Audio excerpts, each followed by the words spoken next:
நான் அதித்தி. இங்கிலீஷ் அப்படிங்கிறது இன்றைய காலகட்டத்தில் ரொம்ப அவசியமான ஒரு பாஷையாக மாறிடுச்சு. நம்ம நேட்டிவ் லாங்குவேஜுக்கு அப்புறம் நம்ம அடுத்து ஃபில் பண்ணக்கூடிய ஒரு பாஷைனா அது பெரும்பாலானவங்களுக்கு இங்கிலீஷாக தான் இருக்கும்.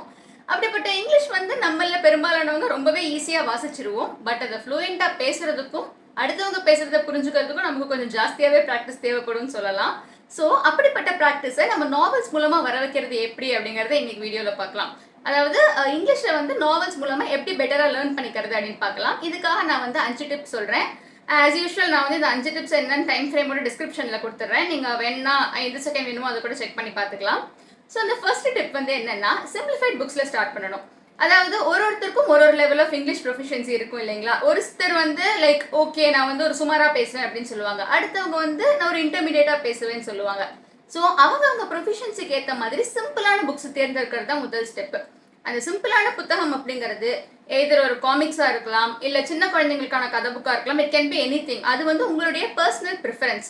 ஸோ உங்களுக்கு எந்த லெவல் ஆஃப் இங்கிலீஷ் கம்ஃபர்டபுளாக இருக்கோ அந்த லெவல் ஆஃப் இங்கிலீஷில் இருக்கிற ஒரு புக்கை தேர்ந்தெடுத்துக்காங்க. இது நீங்கள் நெட்டில் போட்டு தேடி பார்க்கலாம். அதாவது மேக்சிமமாக இந்த 10 வயசுக்குள்ளே இருக்கிற குழந்தைங்க, இல்லை 10 இல்லை 12 வயசில் இருக்கிற அந்த குழந்தைங்களோட புக்ஸ் இங்கிலீஷ் லேர்ன் பண்ணணும் அப்படின்னு நினைக்கிறவங்களுக்கு ரொம்பவே ஹெல்ப்ஃபுல்லாக இருக்கும் அந்த மாதிரி புக்ஸு. ரெண்டாவது டிப் ஒரு ஆக்டிவ் ஸ்ட்ராட்டஜி செட் பண்ணுறது. நம்ம ரீட் பண்ணணும் அப்படின்னு முடிவு பண்ணிட்டோம்னா அதுக்கான ஒரு ஸ்ட்ராட்டஜி, அதாவது அதுக்கான ஒரு டைம் டேபிளை செட் பண்ணிக்கிறது ரொம்பவே முக்கியமான ஒரு விஷயம்.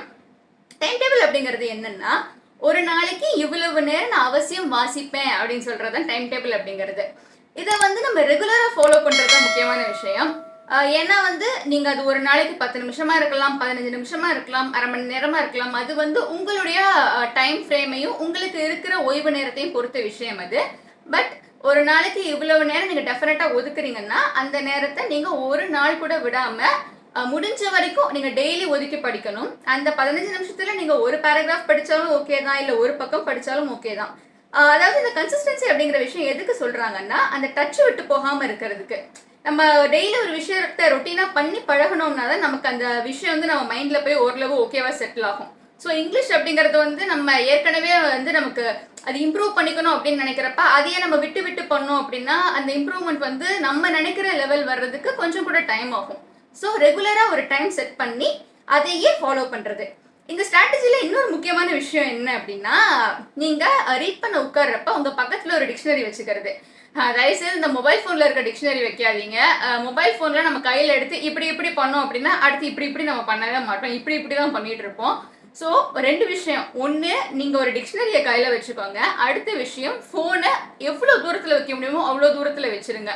ஃபோன் நம்ம பக்கத்தில் இருந்தால் நம்ம நினைப்போம் நம்ம ஒரு செல்ஃப் கண்ட்ரோலில் இருக்கோம்னு. கண்டிப்பாக இருக்க மாட்டோம், வாய்ப்பே இல்லை. எப்படி நம்ம ஃபோன் எடுத்து தான் நோண்டுவோம்.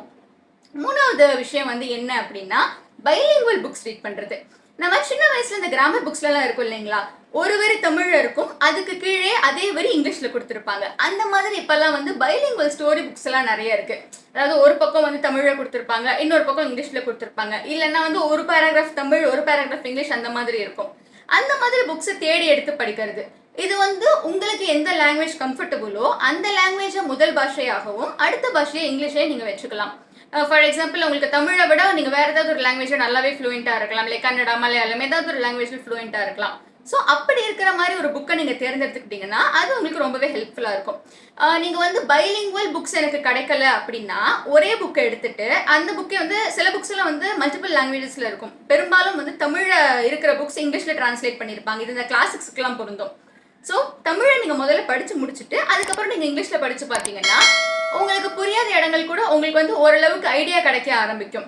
அண்ட் இன்னொரு முக்கியமான விஷயம் என்ன அப்படின்னா, உங்களுக்கு இப்போ புரியாத இடங்கள் அப்படிங்கிறப்ப நமக்கு கதை புரிஞ்சாலும் சில வார்த்தைகள் புரியாது நமக்கு. அதில் ஒரு விஷயம் என்ன சொல்லுவாங்க அப்படின்னா, அந்த மாதிரி புரியாத வார்த்தைகள் எல்லாம் ஒரு நோட்டில் எழுதி வச்சுட்டு அதுக்கான மீனிங்கை நோட் பண்ணி வச்சுட்டே வாங்க அப்படின்னு சொல்லுவாங்க. பட் இது ப்ராக்டிக்கலாக எந்த அளவுக்கு ஹெல்ப்ஃபுல்னு எனக்கு தெரியல. ஏன்னா இது என்னுடைய பர்சனல் எக்ஸ்பீரியன்ஸில் எனக்கு ஹெல்ப்ஃபுல்லாக இது இருந்தது கிடையாது. ஏன்னா அந்த நோட் ஒரு பக்கம் அது அங்கிட்டு இருக்கும், நம்ம இங்கிட்டு இருப்போம், அந்த மாதிரி தான் எனக்கு இருந்திருக்கு.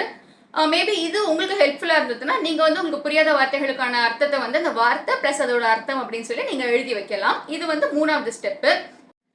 4வது ஸ்டெப் என்னன்னா, இப்போ இந்த முதல் 3 ஸ்டெப்ஸையும் முடிச்சதுக்கப்புறம் நீங்கள் ரீடிங்கில் ஓரளவுக்கு ஒரு ப்ரொஃபிஷியண்ட்டாக வந்திருப்பீங்க அப்படின்னு சொல்லலாம். 4வதாக மெயின் ஸ்ட்ரீம் நாவல்ஸ்குள்ளே என்ட்ரு ஆகிறது. மெயின் ஸ்ட்ரீம் நாவல்ஸ் அப்படிங்கிறது என்ன அப்படின்னா, அதாவது ப்ராப்பர் நாவல்ஸ்.